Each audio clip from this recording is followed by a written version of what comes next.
Hello, welcome back to my channel. Welcome back to another true crime episode. In today's episode, I will be discussing while you're most likely to be struck by lightning and experience an accident at the theme park, these amusement park disasters show what happens when a day of fun turns into a nightmare. And these are the world's most brutal amusement park accidents, from an uncontrollable fire to a stomach-turning free fall. These stories will make you think twice about going to an amusement park. So, I was working on a video this morning. I was watching the replay of that video, and it was an AI video. So as I was looking through it, and listening to it, the AI narrator was spelling every other word. She was mispronouncing every other word. It was driving me absolutely batty. So I knew if it would drive me batty, it would drive my audience batty, and I would get crucified for this. So I decided not to put that out. I will probably remake it at a later date. The amusement park death aboard the Orlando Freefall. The Orlando Freefall in Icon Park finished construction in October of 2021, but only 6 months later it had to be shut down after a 14-year-old boy fell from the top of the tower, falling to his death at 400 feet.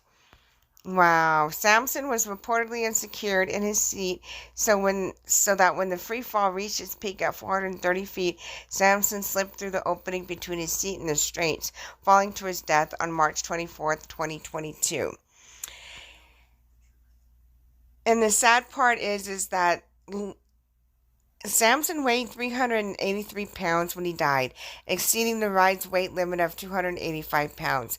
The ride was ultimately shut down during the investigation, and Samson's family is suing the ride's owner, manufacturer, and landlord for failing to warn him that his size might be a risk, as well as failing to provide adequate restraints. See, I don't understand why these amusement park attendants, they have a job to do. They have to make sure that we're secure in the seats before they can, before the ride can even start.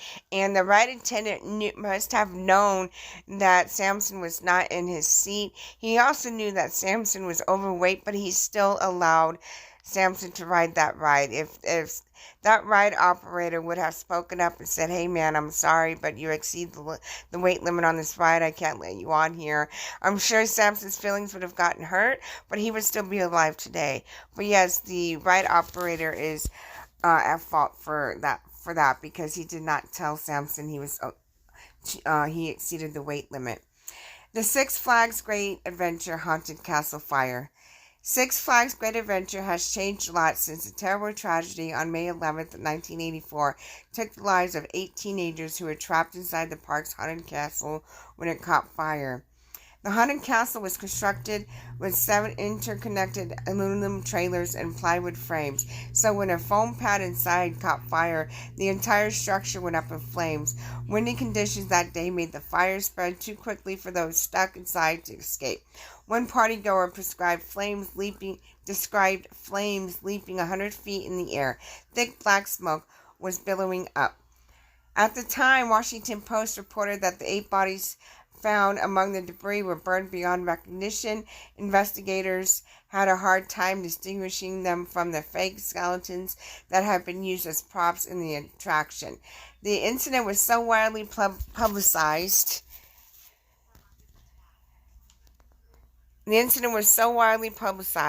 That author Peter Smith later wrote a book about the fire.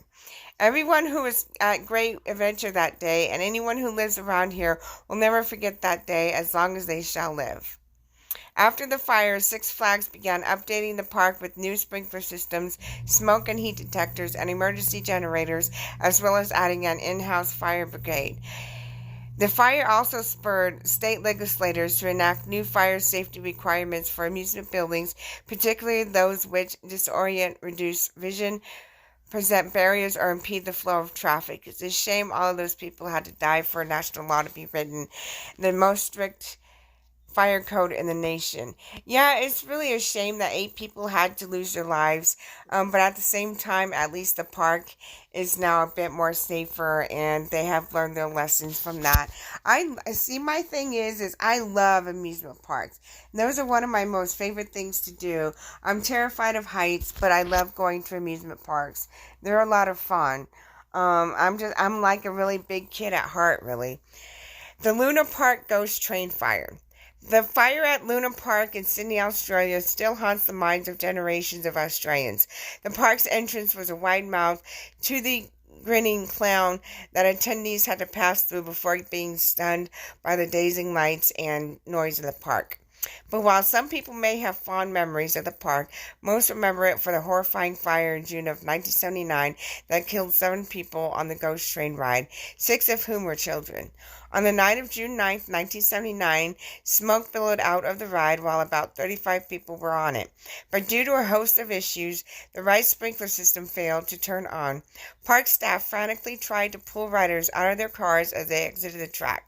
Tragically, 7 riders, John Godson and his 2 children, Damien and Craig, and 4 high school students, Jonathan Billings, Richard Carroll, Michael Johnson, and Seamus Rahali, burned alive inside. Some witnesses claimed they had exited their cars in an unsuccessful attempt to exit the ride on foot.